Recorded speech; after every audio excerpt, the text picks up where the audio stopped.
1997 सालचा किस्सा आहे। शिर्डी विधानसभा मतदारसंघात पोटनिवडणूक लागली होती। काँग्रेसकडून रवींद्र देवकर मैदानात होते। शिवसेनेत असलेल्या धनंजय गाडेकर यांनी बंडखोरी करून अपक्ष अर्ज दाखल केला होता। पण या दोघांचा सामना होता कुणाविरुद्ध? तर नुकताच आमदारकीचा राजीनामा देणाऱ्या राधाकृष्ण विखे पाटील यांच्या विरुद्ध। काँग्रेसचे आमदार असणाऱ्या राधाकृष्ण विखे पाटलांनी आमदारकीचा राजीनामा देऊन सेनेत प्रवेश केला। त्यांना मंत्रिपदही मिळालं आणि लागलीच पोटनिवडणूक लागली। आपल्या वडिलांच्या सल्ल्यानुसार राधाकृष्ण विखे पाटील विधान परिषदेवर न जाता विधानसभा लढवत होते। गोम अशी होती की ज्यांच्या सांगण्यावरून विखे पाटलांनी काँग्रेस सोडलेली, ज्यांच्या मंत्रिमंडळात विखे पाटील मंत्री झाले होते, त्याच मनोहर जोशींनी बंडखोर गाडेकर यांना बळ दिलं होतं। निवडणूक चुरशीची झाली। काँग्रेसने ताकद लावली, पण राधाकृष्ण विखे पाटील निवडून आले। मताधिक्य कमी झालं, पण विखे पाटील निवडून आले। हा इतिहास आत्ता सांगायचं कारण म्हणजे विखे पाटलांच्या विरोधात फिल्डिंग लागण्याची चर्चा। शिर्डीमध्ये शरद पवार ताकद लावणार, कोल्हे आणि थोरात गट ऍक्टिव्ह होणार असं चित्र आहे। त्यात लोकसभेला सुजय विखेंचा पराभव झाल्यावर विखेंना दुसरा हादरा बसणार का हा प्रश्नही आहे।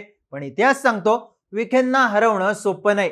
1995 पासून विखेंचे पक्ष बदलले, विखेंचे विरोधक बदलले, निवडणुकीतले मुद्दे बदलले, पण विखे पाटील शिर्डीतून मागे हटले नाहीत। विखे पाटील यांना पर्याय उभा करणं का जमलेलं नाही? विखे पाटील यांना शह का बसला नाही? आणि यंदाचं समीकरण कसं आहे पाहूयात या व्हिडिओमधून। नमस्कार, मी चिन्मय आणि तुम्ही पाहताय बोलबिडूची स्पेशल सिरीज मतदारसंघाचं राजकारण। विखे पाटील 1995 पासून सलग शिर्डीचे आमदार आहेत। त्यांना आव्हान देणं अनेकांनी जमवलं, पण ते फक्त आव्हानापुरतंच उरलं। विखे हाच पक्ष, हे समीकरण शिर्डीत रूढ झालं। प्रश्न उरतो कशामुळं? पहिली गोष्ट संस्थात्मक ताकद। विखे कुटुंबियांनी साखर कारखाना काढला। या कारखान्याच्या शाळेच्या पटावर शरद पवार विद्यार्थी होते। या साखर कारखान्यात सगळ्या शिर्डीचा ऊस येतो। आतापासून नाही, मागची 74 वर्ष साखर कारखान्याशी जोडला गेलेला माणूस विखेंशी जोडला जातो। मागची 74 वर्ष साहजिकच विखेंना आव्हान द्यायला सहकारातला माणूस उभा राहिला की एशियामधला पहिला सहकारी साखर कारखाना चालवणाऱ्या विखेंची ताकद सहज भारी ठरते। प्रवरा शिक्षण संस्थेचं जाळं विखे पाटील यांनी पार अभिमत विद्यापीठापर्यंत नेलं। प्रवरा मेडिकल ट्रस्टच्या माध्यमातून हॉस्पिटल्स उभी राहिली। थोडक्यात विखेंनी फक्त कारखान्याच्या माध्यमातून संस्थात्मक राजकारण केलं नाही। कॉलेजमध्ये शिकणारा विद्यार्थी त्यांच्याशी जोडला जातो, या संस्थेतला कर्मचारी जोडला जातो, त्यांची कुटुंब जोडली जातात।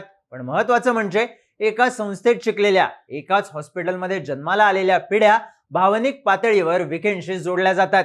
ही विखेंची ताकद ठरते, जी मोडता येणं सहज शक्य होत नाही। पण मोडता येणं सहज शक्य का होत नाही? तर विखेंचं संस्थात्मक जाळं इतकं पक्का आहे की प्रतिस्पर्ध्यांना संस्थात्मक पाया तुलनेनं वाढवता आला नाही। आता जर मतदारसंघात आपलं वारं तयार करायचं असेल तर लाभार्थ्यांचं गणित हवं, पण विखे तो स्कूपच ठेवत नाहीत। अर्थात संस्था उभ्या राहतात, पण तुलना करायची वेळ येते तेव्हा विखे वरचढ ठरतात, कारण त्यांच्या बाजूचं मोजमाप हे 70 वर्षांच्या कामाचं लागतं। मोजमाप हे 125 संस्थांच्या माध्यमातून जोडलेल्या माणसांचं लागतं। हे नातं भावनिक होतं आणि विखे पारडं जड करून पुढे जातात। आव्हानांची चर्चा न होताच विखेंना पर्याय उभा राहत नाही, कारण विखे फक्त संस्थात्मक राजकारणावर अवलंबून राहत नाहीत। सध्याच उदाहरण घेऊयात। सध्या जरांगे फॅक्टर महाराष्ट्रात प्रभावी आहे। राधाकृष्ण विखे पाटील उपमुख्यमंत्री देवेंद्र फडणवीस यांच्या जवळचे समजले जातात। त्यामुळे जरांगे विखेंना पाडण्यासाठी मोर्चा बांधणी करतील असं बोललं जात होतं। पण राधाकृष्ण विखे पाटलांनी आपला डाव खेळला आणि 17 ऑक्टोबरला जरांगे पाटलांची पहाटे 2 वाजता भेट घेतली। बंद दाराआड बैठक झाली आणि या दोघांमध्ये जवळपास तासभर चर्चा झाली। ही भेट विखे पाटलांनी जरांगेंच्या तब्येतीची विचारपूस करण्यासाठी घेतल्याच्या चर्चा आहेत।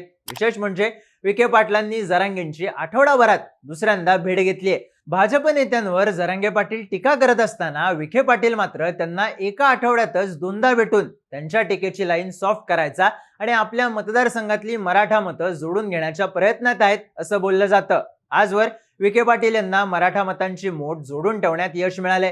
जरांगे पाटलांच्या आंदोलनामुळे हे गणित पहिल्यांदा विरोधात जाण्याची शक्यता आहे, पण त्याच वेळी विखे पाटलांनी बेरीज बरोबर बसवली आहे। पण विखे पाटील फक्त मराठा मतांची मोठ बांधून स्वस्थ बसले नाहीत। त्यांचे पुत्र सुजय विखे पाटलांनी 12 ऑक्टोबरला भाजप नेत्या पंकजा मुंडेंच्या दसरा मेळाव्याला भगवानगडावर हजेरी लावली होती। शिर्डीमध्ये मराठा समाजाच्या मतदारांची संख्या जास्त आहे, पण सोबतच धनगर, माळी आणि वंजारी समुदाय सुद्धा मोठ्या प्रमाणात आहे।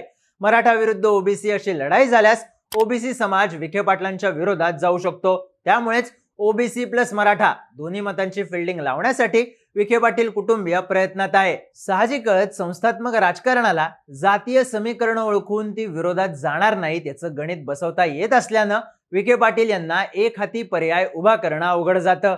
सोबतच विखे पाटलांना पक्षीय राजकारणही जमत आले. कुठल्याही आमदारानं पक्ष सोडला की त्याच्या विरोधात लाट असते, जनभावना विरोधात जायची शक्यता असते.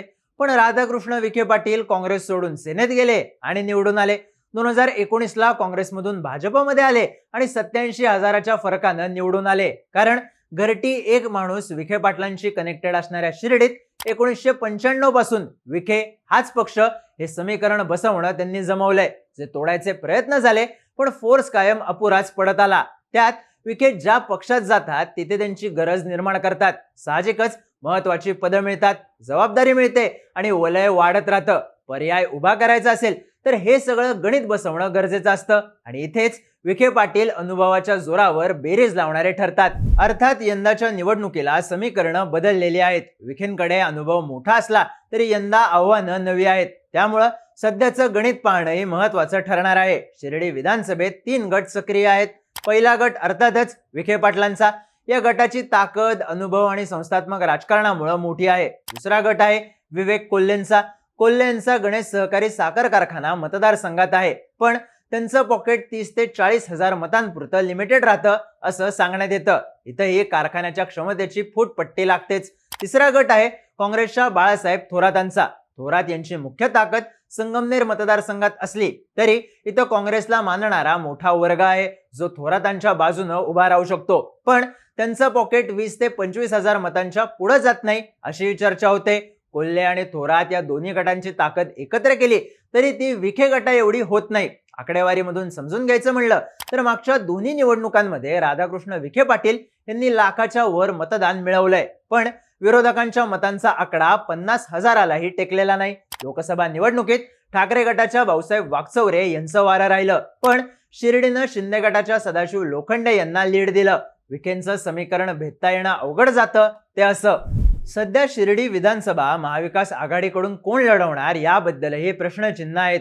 शरद पवार गटाकडून विवेक कोल्हे यांच्या उमेदवारीची चर्चा आहे, पण कोल्हेंना थोरात प्लस शरद पवार अशी बेरीज करूनच आव्हान निर्माण करता येईल. कारण फक्त कारखान्याच्या पॉकेटवर फाईट देणं अवघड असल्याचं स्थानिक पत्रकार सांगतात. प्रभावती घोगरे यांचंही नाव पुढे येत आहे.